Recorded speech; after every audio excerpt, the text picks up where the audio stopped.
یہ آیت رزق مال دولت کو کھینچتی ہے۔ جس نے پڑھا بیٹھے بٹھائے مالدار ہو گیا۔ یہ ایسے پاورفل جلالی آیت ہے۔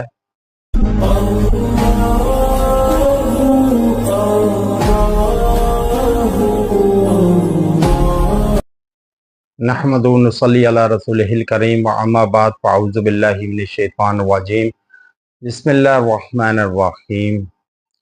انسان رزق مال و دولت کو کھینچنے کے لیے، پانے کے لیے اس کے تک و دو میں رہتا ہے اور ہر وہ جائز ناجائز کام کر بیٹھتا ہے کہ جو اسے کرنا نہیں چاہیے۔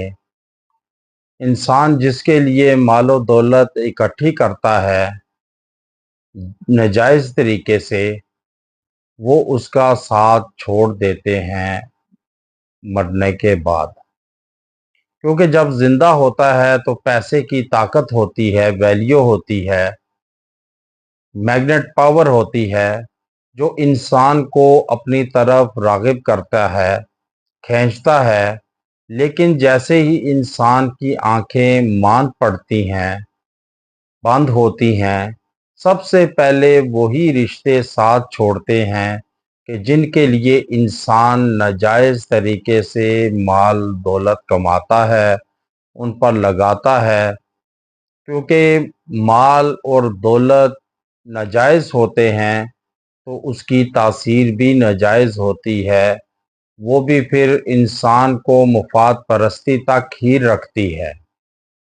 کیونکہ جب حلال طریقے سے مال کو کما کر بچوں کا پیٹ پالیں گے تو پھر وہ آپ سے وفا کریں گے، دنیا میں بھی، آخرت میں بھی، قبر میں بھی۔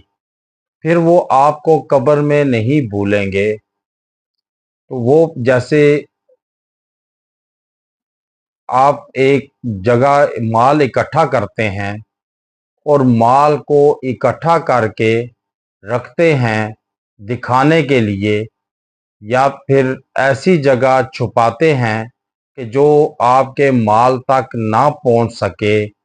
لیکن انسان مال ایک ایسی چیز ہے جو چھپائے بھی نہیں چھپ سکتا، اور خاص کر کے وہ مال جو حرام طریقے سے کمایا ہو وہ اجاگر ہو بیٹھتا ہے۔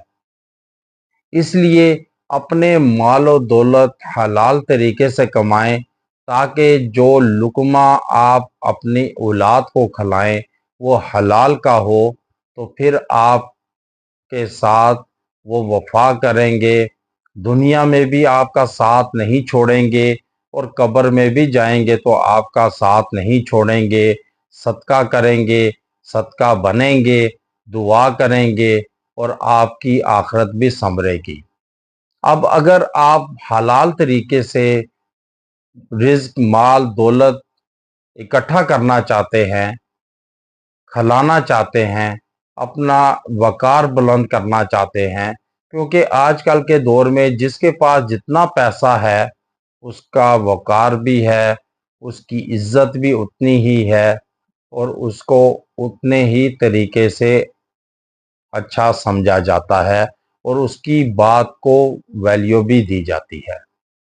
اب آج آپ کے لیے اتنا انتہائی بامجرب وظیفہ لایا ہوں کہ یہ آیت رزق مال دولت کو کھینچتی ہے۔ جس نے پڑھا بیٹھے بٹھائے مالدار ہو گیا۔